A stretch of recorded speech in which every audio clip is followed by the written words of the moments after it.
안녕하십니까. 자, 오늘은 채점 안 해준 프린트. 자, 프린트 정리하겠습니다. 채점 안 하는 게 더 좋네. 바로 하는 게. 자, 1번.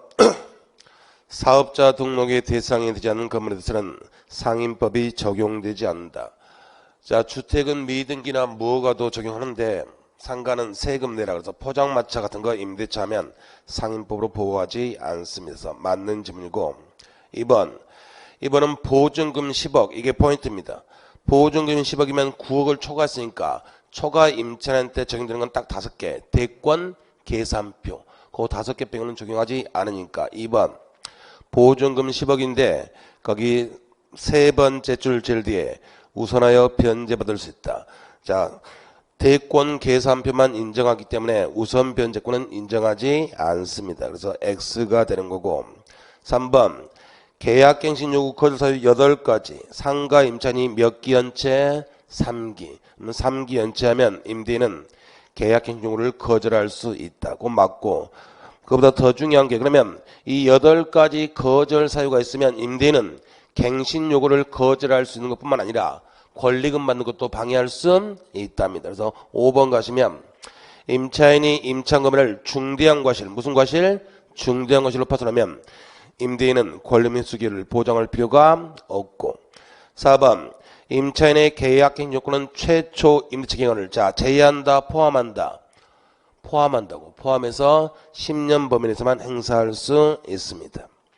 6번이 오답률이 엄청나게 높았던 거. 권리금에서 발견이 난 손해배상증권은 3년 행사하는데 기산점이 방해가 있는 날이 아니고 임대차가 종료한 날부터 3년 내만 행사할 수 있다. 그래서 6번 틀렸고 7번 구분 건물이 객관적 물리적으로 완성되더라도 그 건물이 구분 건물로서 등기되지 않으면 구분세권의 객체가 되지 못한다. 등기랑 상관없이 객관적으로 구조상, 이용상, 독립성, 주관적으로 구분 행위만 있으면 등기랑 상관없이도 구분세권이 성립한다. 그래서 X고 8번 아파트 101호 전유 부분 사서 이전 등기하면 공용 부분은 등기하지 않더라도 따라가죠. 공용 부분은 등기가 필요 없답니다. 그다음에 9번 관리는 동대표. 동대표는 구분서 될 필요가 없다. 임차인도 인기 좋으면 뽑힐 수 있고 10번 재건축은 항상 몇 분의 몇? 5분의 4. 재건축은 항상 5분의 4고 그다음에 11번 우리나라 판사들은 가등기 담보법을 싫어한다고 했습니다. 그래서 순수하게 대여금, 차용금 아니면 매매대금, 외상대금, 공사대금, 물품대금 나오면 절대로 가담법 적용하지 않는다.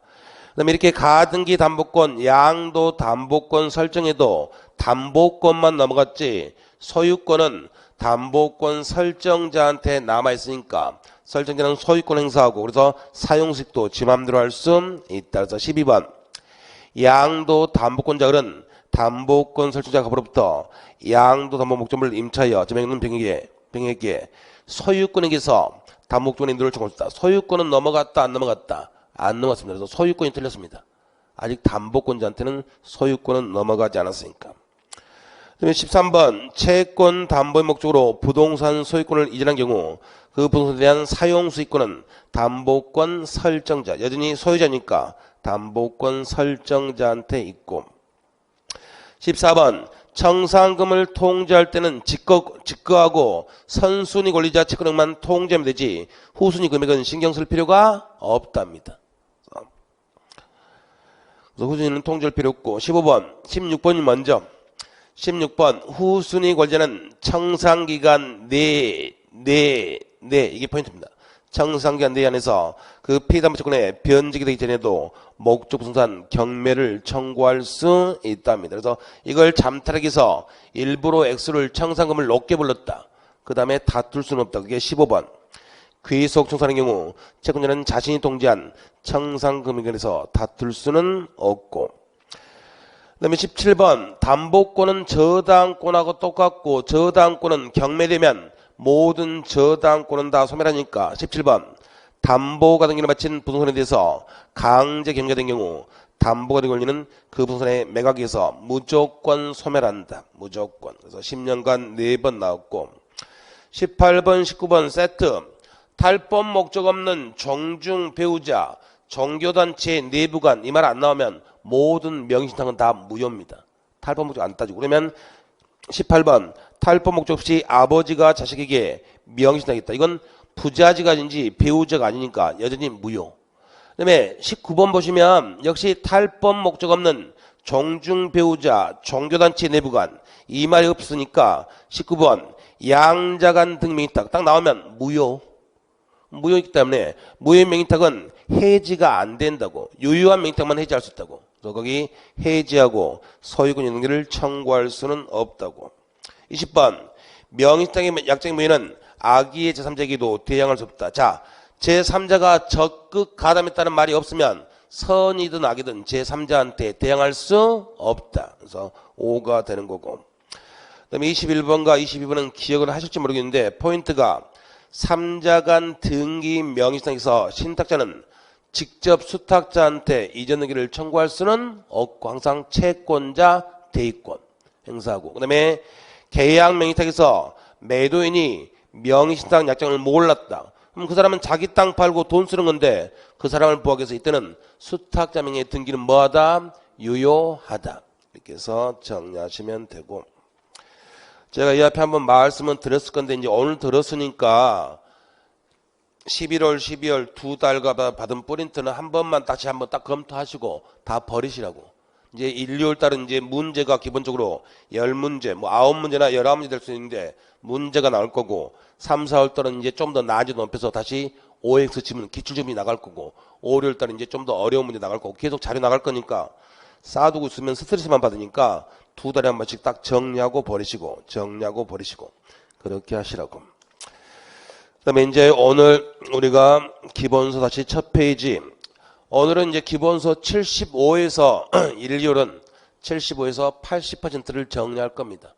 80% 정리하고 이제 3, 4월 달에 90에서 95하고 이제 5, 6월 달에 한 100에서 110. 100에서 110 이제 5월 달부터 넘어간다는 말의 의미는 뭐냐면 이 책에 없는 판례가 시험지 한 3개나 4개 나와요. 그럼 책을 잘못 쓴 거냐? 그건 아니고 책을 쓴 이후에 나온 판례들, 아주 중요한 판례들 그들이 나옵니다. 그때 나중에 이제 프린트 나가서 그 판례들도 다 정리해야 되니까 그렇게 하시면 되고.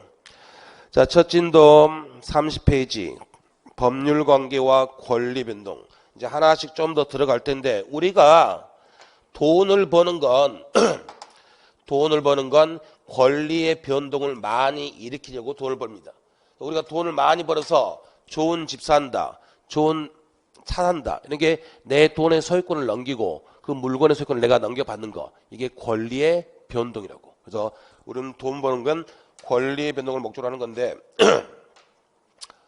그럼 권리의 변동은 뭐가 있습니까? 그래서 3가지를 우리가 11월에 정리했는데 오늘 그중에서 이제 일부 내용을 좀 들어갈 겁니다. 권리의 변동은 뭐가 있습니까? 하면 권리의 발생, 변경, 소멸 3가지가 있는데 주로 이 말로는 잘 쓰지 않습니다.